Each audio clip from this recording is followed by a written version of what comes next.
My name is Darren Hupke, and this is Pixels and Polygons.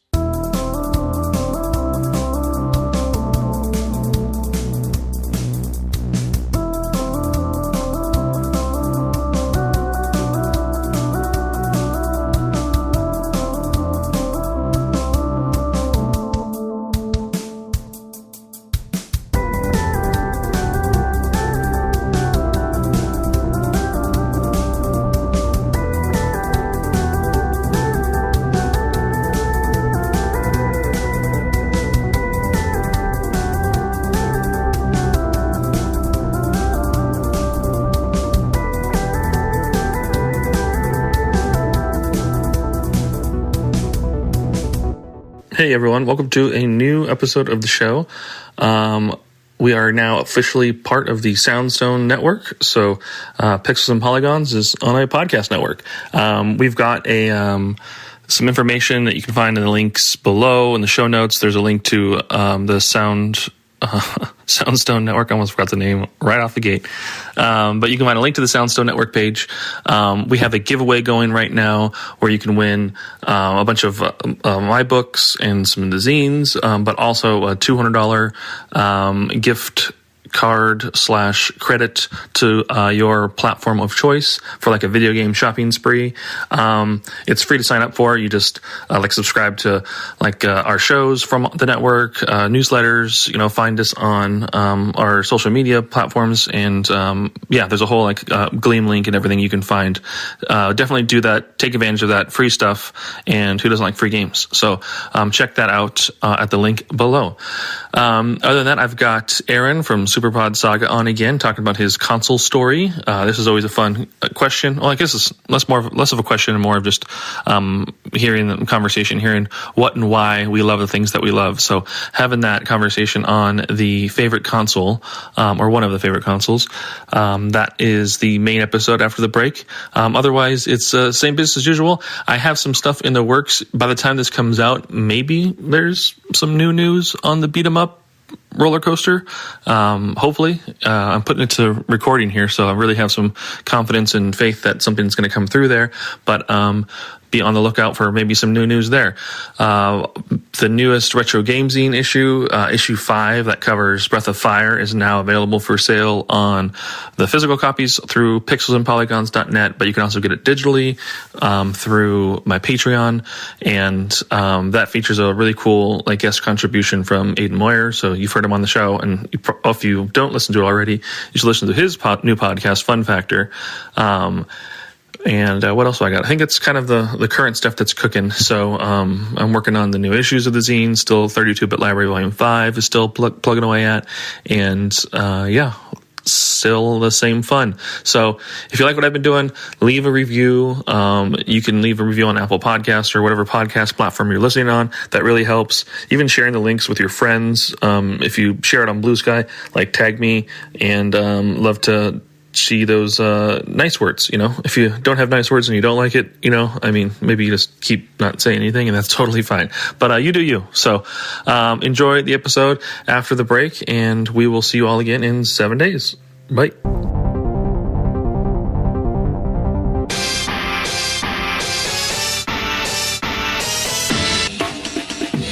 Listen to Flashback 64, the chronological Nintendo 64 podcast. Hosts Gooey, McKenna, and friends flashback to the 90s and early 2000s with a look at the Nintendo 64's catalog and its contemporary cultural and historical context. Starting with the console's launch titles and proceeding in release order, we discuss classics like GoldenEye, Super Mario 64, and Star Fox 64, as well as some not-so-beloved games, lesser-known titles, and everything in between. Along with game-specific deep dives, we also cover other bits of pop culture from the time, like films, music, and more. Subscribe wherever you get your podcasts.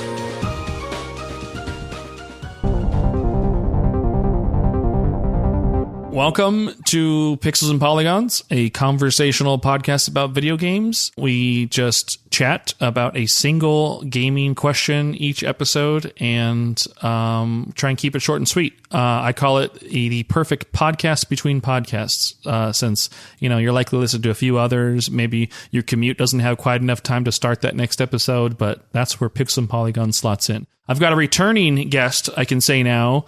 I've known him for a while. We've been going back and forth for weeks. It's just, new friends. We have not known each other for 28 minutes only. But we've got Aaron from SuperPod Saga back on the show. Welcome back to the show, Aaron. How are you doing? I'm doing good, man. Thanks for having me back on. It's yeah. Time flies, man. It just seems like we were just chatting. I hate the gimmick I have to do with that. Again, just to address it, we are recording these episodes back to back. So the first episode you heard with Aaron, we're recorded this moments after, even though you as a listener are listening to this weeks later. So if we reference anything from our previous episode, that's why I like to share just in case. You could always go back and listen to that one. But we are literally in the heels of that conversation. So Aaron, what's been a recent episode that you want to highlight of your own show? Like, has there been a great conversation or topic that's come up that stands out that you would recommend like a new listener to jump into, or where would you recommend somebody maybe kind of starts if they want to listen to SuperPod Saga?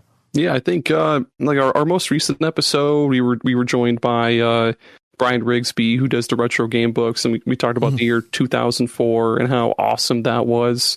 But if you want, I guess, to dip your toes more so and start easy on SuperPod Saga, you could we have an episode 129 where we came back from our 2-month break, and it was just Jerry and I catching up, talking about what games we've been playing. I'm talking about pretty much what we've been doing throughout the whole break. So that might be a good place to start as far as the show. Okay. Well, there you go. There's two good recommendations. Rigsby, I don't know if you know, I've had him on my show a couple times.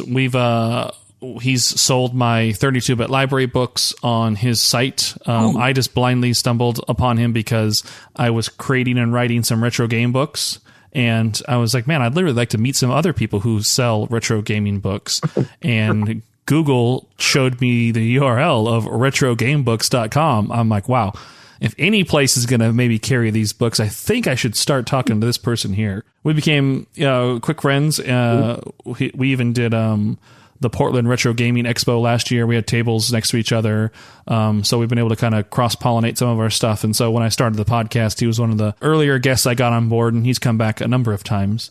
But yeah, I love Brian Rigsby. He's a good dude and puts out some good books himself. He's got some new stuff cooking this year too. So he's going to probably get bigger than ever. So yeah, I guess check out that episode for sure. And check out both your recommendations. Obviously, it's your show. So let's follow your instructions, and we'll catch up on SuperPod Saga that way. Yeah, let's jump into it then. We got an icebreaker question, but let's do another round of this or that. So are you game for that, Aaron? I'm ready. Let's do it. Okay. Action RPG or strategy RPG? Oh, strategy RPG every time. My weakness. Every time, really? Okay. So, what are some favorite strategy RPGs that you are in your memory? So for sure, Shining Force 2. Always a recommendation. Triangle Strategy is a newer one that I think is really good. And then SteamWorld Heist is a more underappreciated gem that more people should play. Interesting. Okay. Jak and Daxter or Ratchet and Clank? Jak and Daxter. Okay. Standard edition or collector's edition? Standard edition. I like to save money. Monster Rancher or Monster Hunter? Monster Hunter. Okay. Are you playing Wilds right now? I had to stop for a little bit because it's a little bit too much, but it's good though. It's awesome. Let's see. Limited health and ammo or unlimited? Limited. Okay. Like some tension there. And let's see. Fox or Falco? Oh, Falco. Love that mouthy guy. Okay. And let's say last one here. Medieval or sci-fi? This one's really making me... medieval. Medieval. Okay. What made you lean in that direction? What was the thing that popped in your brain that pushed you that way? I think I just enjoy like wizards and like goblins and all the stuff that comes. I like that a lot more than like spaceships and planets and stuff. You got your brain muscles muscling up there. So let me hit you with an icebreaker here then. Okay. I would like to know, who is one of your favorite characters, just from gaming in general? It doesn't have to be a main character or anything, but who is one of your favorite characters who primarily wears blue? Primarily wears blue. I guess Mega Man would be a good one. Oh, boom. I might Nailed immediately it. goes to That's a Mega good Man. Yeah, Mega Man X to be specific. one. Okay. X going to give it to you. he is going to give it to you. I've heard that is a phrase that's around, I believe. So I think it's related to Mega Man X specifically. That's what it's written about. So X is going to give it to you. I mean, the blue bomber makes sense. When I picked the color, I'm trying to randomize the color, but as soon as I said blue, I was hoping like, wait, I hope it isn't like Sonic, because it's just too easy. But Mega Man makes like the most sense. So yeah. Unfortunately, my brain didn't even like try to think Sonic. It immediately went to Mega Man. I even went as far as the Dragon Quest slime, but he doesn't wear blue. It just is blue. So that he is blue. Yeah, that's true. I mean, Sonic, same thing. Sonic, he just is blue. That's true. I believe the lore is he turned blue when he broke the sound barrier for the first time. Is that true? Can you confirm that? Are you any type of Sonic aficionado? No, I'll have to run that. My buddy Thrak, who does the 3DO experience, I'll have to run it by him and see if he knows this little bit. That's something. I swear I don't remember where that comes from. That just lives deep down in there. I don't know if that came from one of the two animated series like I would watch as a kid, if maybe that's where it was explained. So it may not be canon. It may just be part of like, the creation of those animated shows. But I feel that also could have been something I just read in some kind of like guidebook or something like that. I don't know, but be curious to know if it's real. We have the power of the internet in front of us, but I'm not gonna do that. I'll look it up later. No worries. For now, we live in a world where he may have turned blue because he broke the sound barrier for the first time. But yeah, we're gonna have some fun here. This one is different. So obviously, this is a conversational podcast. Typically, I do like to ask some questions along the way and everything. And I mean, there's still a chance to ask questions here for this question, this prompt.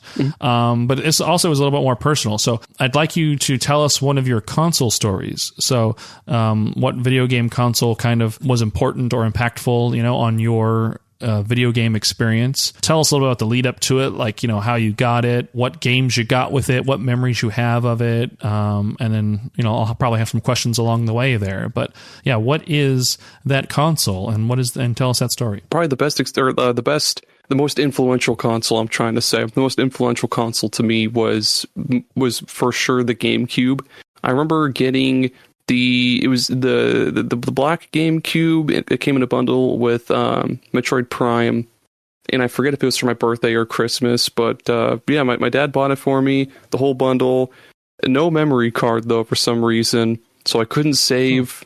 So my brother and I would take turns getting as far as we could in Metroid Prime without saving before we'd have to go anywhere, like get groceries or go back to my mom's or whatever. Eventually we got a memory card. I think when we got Pikmin was the second game we got for it, and I forget if we got a memory card then or if we got the memory card that came with Animal Crossing, because I think that was the next game I got after that. But that came with that memory card 59 in the Animal Crossing, because you needed a memory card with at least 59 blocks to save Animal Crossing, I believe. Oh yeah, and God forbid you don't save the game before you turn off the GameCube. Then Mr. Rossetti would just rip you a new one. God damn. So my I guess stepbrother and I, whenever I would go to my dad's every other weekend, my stepbrother and I would play the GameCube just all the time. If we weren't playing Perfect Dark on N64, we were playing something on the GameCube. We eventually got oh my gosh, what was it? Mario Kart Double Dash. Holy shit! We eventually got that, and we played that quite a bit.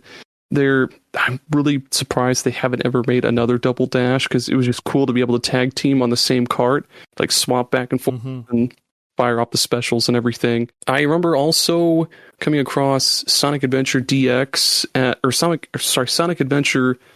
No, it was DX Director's Cut at a movie gallery. The same place we talked about in the previous episode I was on. Listeners, go check that out. Yeah, Sonic Adventure DX, because I had, at the time, I was a little kid. I had no idea the Dreamcast was even a thing. Didn't know there was Sonic Adventure original on Dreamcast. I thought, oh, wow, look at this cool new Sonic game on GameCube. And yeah, I fell in love with that game on there. Same with Sonic Adventure 2 Battle, or whatever it was called there.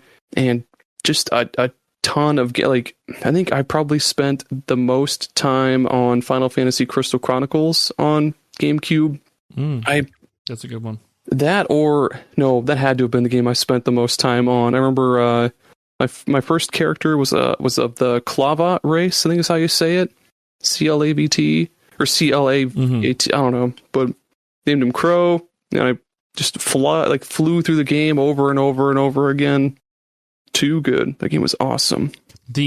So I mean, you mentioned you were younger, like, so you had a Nintendo 64 as well. Do you think that's obviously what influenced you to want to get that GameCube? You wanted that next new like Nintendo console just to continue what you were already like enjoying about the 64? Is that where the assumption is anyway? I believe so. I'm not 100% sure. We did also have a PS1, but I don't recall ever even thinking about the PlayStation 2 until Kingdom Hearts came out, because that was like Final Fantasy plus Disney. I need this, but yeah, I think the main reason for me wanting a GameCube was for the new Mario Sunshine. I vaguely remember my cousin playing Super Mario Sunshine, and it was just gigantic, and everything looked so good. And my stepbrother, who had the N64, we played. It was always in the kitchen of my dad's house. There was a little tiny TV, and sitting next to it was the N64, and we would sit in the kitchen and play Super Mario 64 all the time. And then eventually hearing about Super Mario Sunshine in a magazine, I was like, wow, this looks awesome. Yeah. Yeah, I remember getting that same GameCube bundle you mentioned with Metroid Prime. My older brother, he's about 2 years older, a little less than 2 years, but he had just gotten his first job, and like one of his earliest paychecks and all that stuff, he was just like, hey, you know what, let's go buy a GameCube. And so we just drove up to like a random Walmart or something like that. I don't remember where we went, but it was just like the raddest thing ever. Like he just like dropped the cash to just outright buy the GameCube and Metroid Prime and everything, on just like a fluke, on just like a whim. And, bringing it back and, just kind of playing it and having access to a GameCube for a little while was just was not a thought that entered my brain that I thought we were going to do. I was already like deep into my love of my PlayStation 2 and everything. But just being a big gaming fan, like just to have this whole other like, ship sitting there with all these other possible destinations was just like, super rad. But you also mentioned the memory card situation. My brother and I also had that same problem, not with the GameCube, but when I originally got my first PlayStation, we did not get a memory card with that. And so I had like Twisted Metal and some of the earlier games, it didn't matter because there was like password saves. And so, you can kind of still play along that way. But we ended up getting, we rented anyway, we convinced my mom to open up a membership at a Hollywood Video when we were just out one day, and we convinced her to let us rent Final Fantasy VII and Resident Evil 2. We got both of those games, and full well knowing we weren't going to be able to return them because we were in a part of, like, we lived in the kind of a more remote area, and where we were at was like a 45-minute drive, maybe an hour drive from where we lived. So like we knew it wasn't going to go back in 4 days. It wasn't going to go back anytime soon. And we knew it was going to just be some like negative hit to like her credit or whatever. But we were like, hey, whatever, it's a good chance to get these two games. We want to play them. But we would have to play Final Fantasy VII as far as we could get it every time. And a few times we made it to the end of Midgar, getting out, walked into Calm, and we're like, man, we've gotten so far. This is rad. And then ultimately, like, we'd have to stop eventually, we'd have to turn it off, and that was it. And we'd have to repeat that process again and again. And so finally, when we got that memory card, it was so quick for us to get to that, that point in the game again. But like, from there, it was like, wow, like we've only played a fraction of this game. This is amazing. Like what a memory card can do for you. What other aspects of the GameCube did you like? Did you like its design and everything? Did like, that form factor and that real solid, like, it was a dense cube, actually. It had quite a weight to it and everything as well. I mean, did you like its design and everything to the system as well? Yeah, like I remember reading about, I was at the dentist's office and they had some magazine, I forget what it was, and I remember reading about, they had this whole article about the next generation of systems. So it was like the PlayStation, the Xbox, and I think the GameCube back then was just called Project Dolphin or something, and it was just a cube, like, and it looked so cool, looked so rad, and eventually, after we did get one, and we discovered that when you hold A when it's starting up, you go to like the little start menu thing and look where all your saves and stuff are. That's also is so cool. I miss that kind of cool stuff. Like the PlayStation. Well, not to go too far into the PlayStation, but like that whole generation, the UIs were just so cool and unique and fun to just explore and tinker with stuff in. But yeah, the GameCube. Yeah, I mean the GameCube had it as well. Like the memory card manager and like looking at just the icons for the save files and everything. Yeah. Like I would do the same thing on the PlayStation. But like, if you were bored enough and just did not have a game to play, like sometimes I would still power it on just to kind of like mess around with and look, dig around some settings. Maybe there was something I didn't know about in there and everything. But I liked its little glass, like, cube UI where you would just kind of turn and tilt it to those different sections of the interface and everything. It always looked really rad. And it made those cool sounds when you turned each side. It'd be like, ba-na, ba-na, ba-na, ba-na. Yeah. And then when you select something, it'd be like, boo. I can't do that exact sound, but yeah, the sounds were really, really cool. I used to dick around with that all the time, just constantly like tilted this way and that. And the hidden features of like the startup sounds, like you mentioned, like, obviously you can get to that by holding A, but holding the Z button down and having like the animal sounds like replace that GameCube, like enunciating the little like beats of it dropping out its cubes and everything. And there was another one with like children laughing. I don't remember what you held down for that. You'd have 4 controllers. You'd hold down A or Z. I forget exactly which button, but you had to hold it down on 4 controllers, and it'd be gotcha. It'd be like the Japanese like oh sound, and then ting as the cube drops. Yeah, so cool. Yeah. Good stuff. Did you ever use or get into like the online adapter and play like Phantasy Star or anything for it? Did you get like that crazy with the GameCube, or like have like the Game Boy player for like the Game Boy Advance games and stuff? I didn't go that crazy, unfortunately. I remember seeing that they had online mode for Kirby Air Ride, or I think it was just called LAN mode or something like that. And I think I remember looking into that at a GameStop, and it was like $60. I was like, no, I'd rather just buy a new game. I did goof around a couple times with the Game Boy Advance to GameCube link cable, and I remember getting the Fusion suit from Metroid Fusion on Metroid Prime.